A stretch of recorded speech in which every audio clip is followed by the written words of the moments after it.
Hello and welcome to another edition of the Book Review Blog. I am your book reviewer, and today we're going to review the book Misery by Stephen King. As I said in my Great Gatsby review, that this was a request from someone who left me a very nice compliment in a comment, and he also requested that I do this book, so yay. I had not planned to do a Stephen King book so soon after I had done Gerald's Game, but if I would not have done this one, I would have forgotten. So I wanted to make sure to do it. So let's get started. I assume that many people have seen the movie version of Misery that was done in like 1990, and it had James Caan and Kathy Bates in it, and that was very good. And but this was also a good one. There were a lot of differences, but actually, in my opinion, and probably in, I think, a lot of other opinions, the film adaptation version was very close to the book, so yay.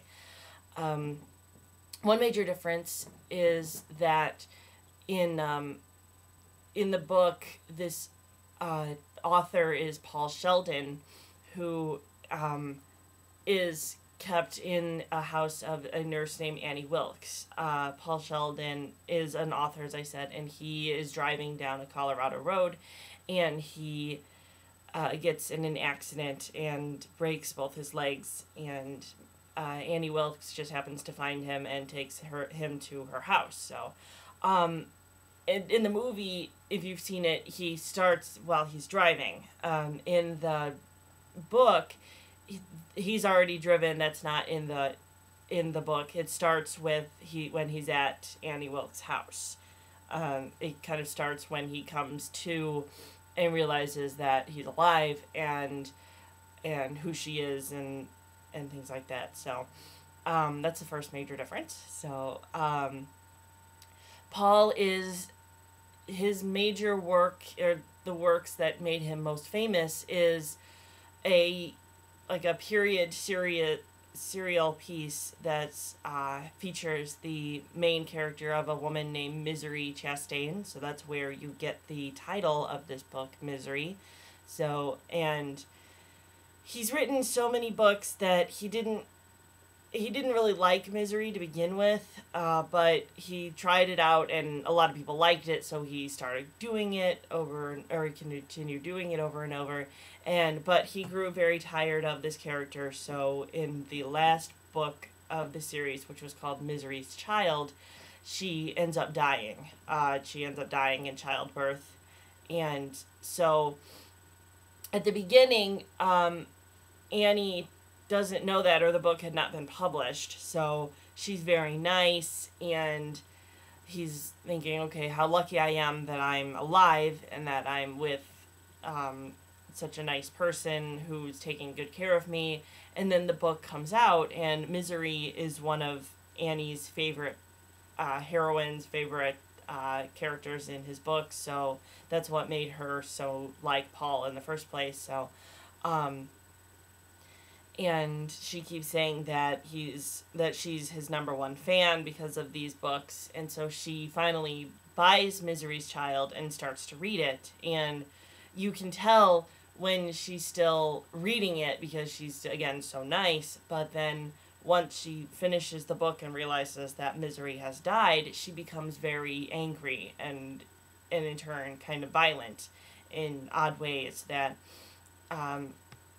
she breaks things in kind of a bad temperish and blames him, like, oh, look what you made me do. You made me do this. And I think she breaks a pitcher and breaks bowls and things like that. And then she takes it out on him with, he's already got broken legs, but sometimes she'll like hit them and it'll cause him more pain. So obviously he's kind of thinking this girl is kind of off her rocker a little bit, where she's kind of crazy. So he starts to then fear her, but again, he's still not well, and so he's still kind of trapped under her care. So now he's got to realize, okay, I've got to at least kind of do what she wants and things like that. So So she does have kind of this brilliant idea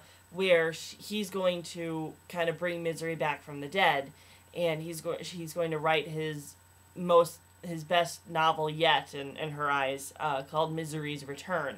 So he starts to write because obviously he kind of has no choice, and the um, the movie and the book have it kind of the right way at first, where um, she buys a typewriter with a missing N, and she also buys really what in her eyes the most expensive paper, but it also smudges. So he has to ask her because he's trying to be nice and thinking, okay, I don't want to screw anything else up. So he says, I can't write on this paper because it smudges. And of course, she takes it differently, or takes it awful, and she's like, do you want anything else? You know, do you want like a writing desk or a special recorder? Kind of like in a sarcastic tone.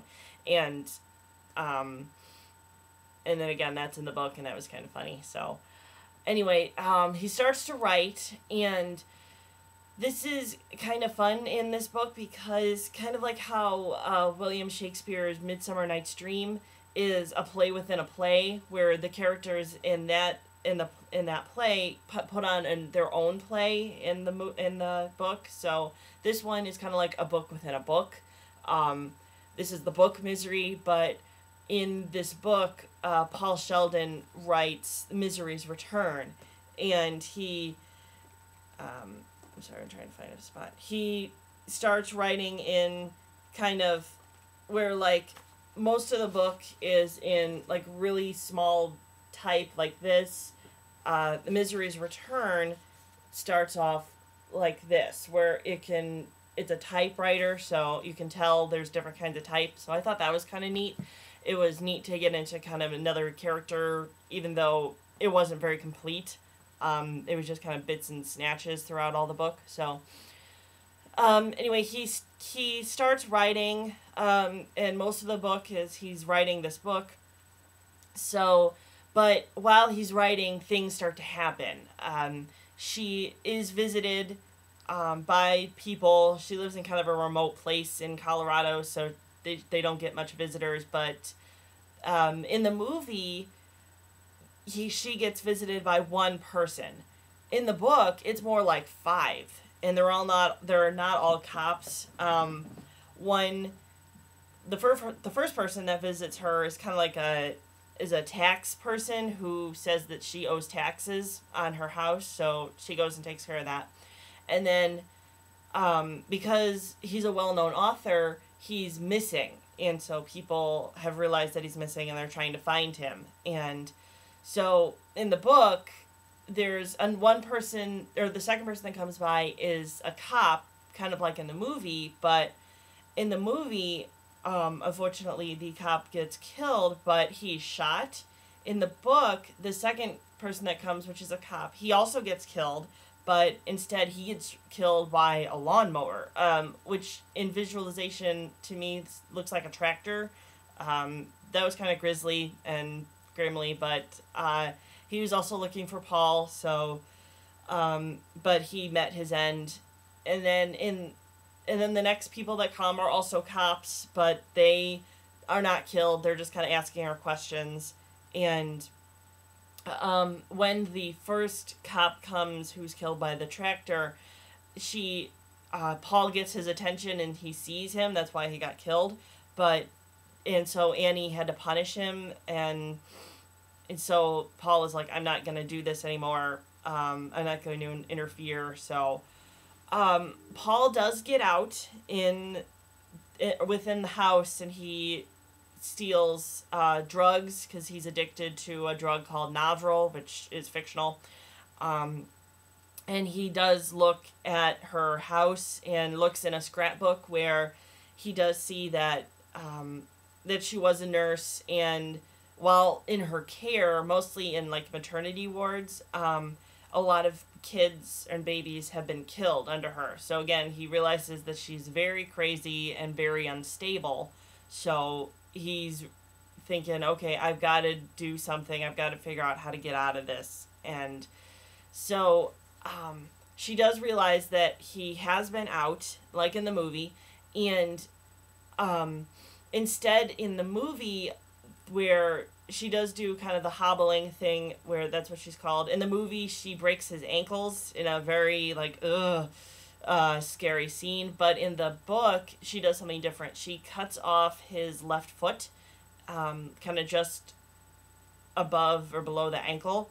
So that was different and very weird and scary. And then, like I said, the typewriter had missing ends at the beginning, but throughout the book, it also has missing T's and E's.